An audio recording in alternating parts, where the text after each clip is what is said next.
자, 반갑습니다. 배동찬 교수의 맛있는 돈 이야기 배동찬입니다. 자, 여러분 반갑습니다. 한국부동산원의 최근 1년간 전국 아파트 매매 전세 가격 지수 및 변동률인데 올해 여름 들어서 매매와 전세 가격 하락률이 더 커지고 있는 실정이죠. 이러한 원인이야 앞선 강의들을 통해서 충분히 말씀드린 것 같고요. 가장 큰 원인, 초급등한 금리 인상의 원인 가장 컸다라고 말씀드릴 수 있겠죠. 작년에 기준금리가 0.5%에서 현재 기준금리가 2.25%니까 거의 3배 이상 갑자기 급등한 거 아닙니까? 0.5에서 갑자기 1.75%가 올랐으니 그래요. 따라서 주식이든 비트코인이 됐든 부동산 시장이 됐든 재테크 시장이 크게 출렁이고 있다라고 말씀드릴 수가 있겠죠. 여기에 오늘 밤에 발표되는 미국 연준에서 또다시 금리가 대략적으로 0.75%가 인상이 될 것 같은데요. 그러면 현재 1.75에서 0.75를 더하면 이제 금리가 미국 기준금리는 2.5%가 된다는 거죠.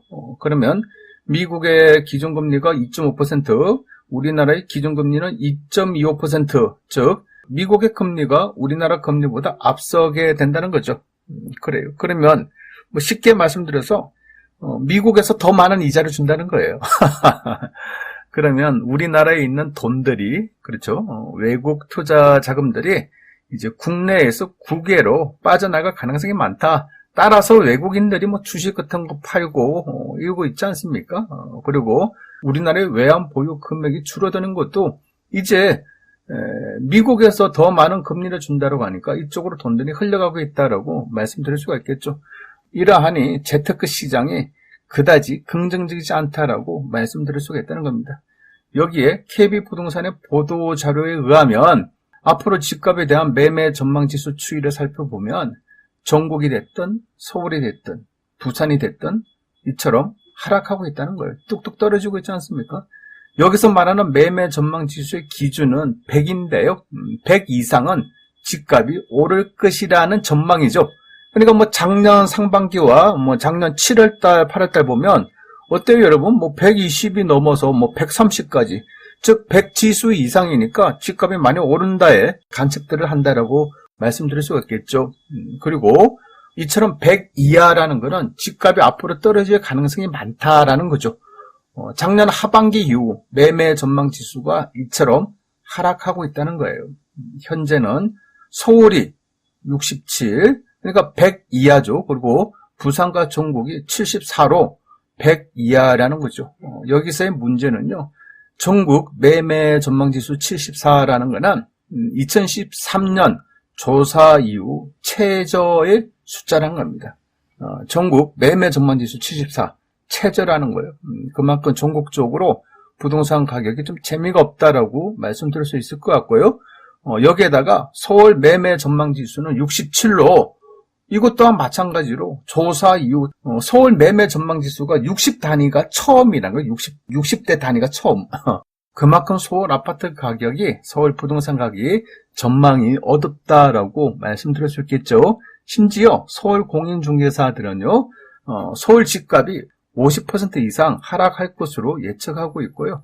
상승할 것 같다라고 예측한 사람은 1%도 되지 않는다는 겁니다. 즉, 서울 집값 상승은 단 0.7%만 서울 집값 상승할 것이야 라고 기대를 했다는 거죠.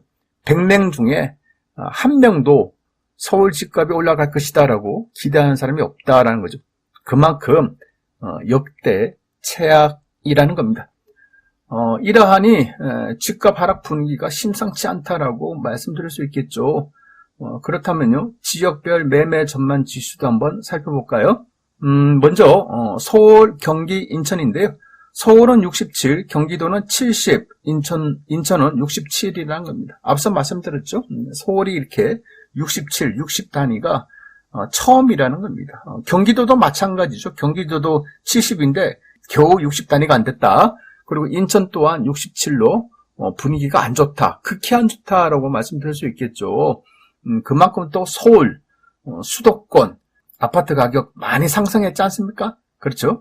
갑자기 아파트 가격들이 급등을 했죠. 그러다 보니까 이제 하락한다라고 하더라도 서울 쪽 많이 급등한 만큼 이쪽 라인이 좀 많이 떨어질 수 있다라고 말씀드릴 수 있을 것 같고요. 그 다음에 보면 이제 부산이 74, 대구가 63, 대구 63. 그래요. 대구는 서울보다 분위기가 더 안 좋다는 얘기죠. 그리고 광주가 76, 뭐 그나마 광주광역시가 좀 선방하고 있다라고 말씀드릴 수 있겠고, 대전이 71, 그리고 울산광역시가 86이라는 겁니다. 그나마 이제 지방광역시급 중에서 그나마 뭐 울산이 낫다라고 이렇게 말씀드릴 수 있을 것 같고요. 세종시인데요. 세종시는 61, 그래요. 전국을 통틀어서 가장 낮은 61을 기록하고 있다는 겁니다. 참 한때는 행정수도 이전 이슈를 해가지고 그렇죠. 2020년도에 얼마나 많이 급등했습니까? 그렇죠. 갑자기 뭐 4억 5억짜리가 그냥 뭐 9억 10억을 돌파했지 않습니까? 정말 초급등을 했죠. 그런데 이제 2021년 이후로 2021년, 2022년 해서 지금까지 세종시 아파트가 이처럼 재미가 없다는 거예요. 휘청휘청하고 있다. 이렇게 말씀드릴 수 있을 것 같아요. 그만큼 매매 전망 지수가 61이라는 거는 전국 통틀어서 집값이 가장 하락할 가능성이 많다라고도 이렇게 말씀드릴 수 있다는 겁니다. 그 다음에 이제 강원도는 93, 충북은 86, 충남은 84, 전북은 95. 그래요. 이렇게. 그러니까 완전 이제 지방으로 가면 갈수록, 시골로 가면 갈수록, 그나마, 매매 전망 지수가 이렇게 많이 떨어지고 있지는 않다. 요런 또 이유는 또 무엇일까요? 일단은 뭐 강원도가 됐던, 뭐 전북이 됐던, 경북이 됐던, 충북이 됐던, 요런 지역으로 보면 집값 상승률이 집값이 많이 올랐지만은 서울 수도권에 비해서는 그래도 집값이 많이 안 올랐죠. 그리고 또 서울 수도권이나 광역시급 아파트를 사야 될 돈보다는 역시 강원도가 됐든 전라북도가 됐든 이쪽 라인에 들어갈 때는 금액이 조금 들어간다는 거예요. 소액으로 투자가 가능하다는 거 아닙니까? 여기다 또 한 가지가 있죠. 공시가격 1억 원 미만은 취득세가 중과세가 되지 않는다는 거예요. 이렇게 말씀드릴 수가 있겠죠. 아무튼 이런 것 같아요. 오늘 밤에 발표되는 미국발 기준금리 인상, 이런 분위기, 즉 미국발 기준금리가 또 올라가면 우리나라 다음 또 한국은행에서 기준금리 또 올릴 수밖에 없지 않습니까? 따라서 기준금리가 이처럼 계속 급등을 하면 부동산 시장도 영향을 받을 수 있겠죠. 따라서 기준금리가 상승한 이후 이제 인하되는 시점, 기준금리가 이제 떨어지는 시점, 금리가 떨어지는 시점, 금리가 인하되는 시점, 그 시점까지는 부동산 가격, 아파트 가격이 좀 재미가 없을 것이다. 이렇게 설명을 해드릴 수 있을 것 같아요. 그러면 기준금리는 언제 떨어질까? 제가 보는 점에서는 올 하반기 아니면 내년 초쯤 되면 이제 전 세계적인 물가 상승이 좀 안정화가 되고 그러면 미국이나 우리나라 또한 기준금리를 인하될 가능성이 많다라고 말씀을 드릴 수 있겠죠. 따라서 기준금리 인하되는 시점까지는 지금처럼 부동산의 분위기가 좋지 않을 것이다 라고 말씀드릴 수 있을 것 같아요. 이상까지 배종찬 교수의 맛있는 도움 이야기였습니다. 감사합니다.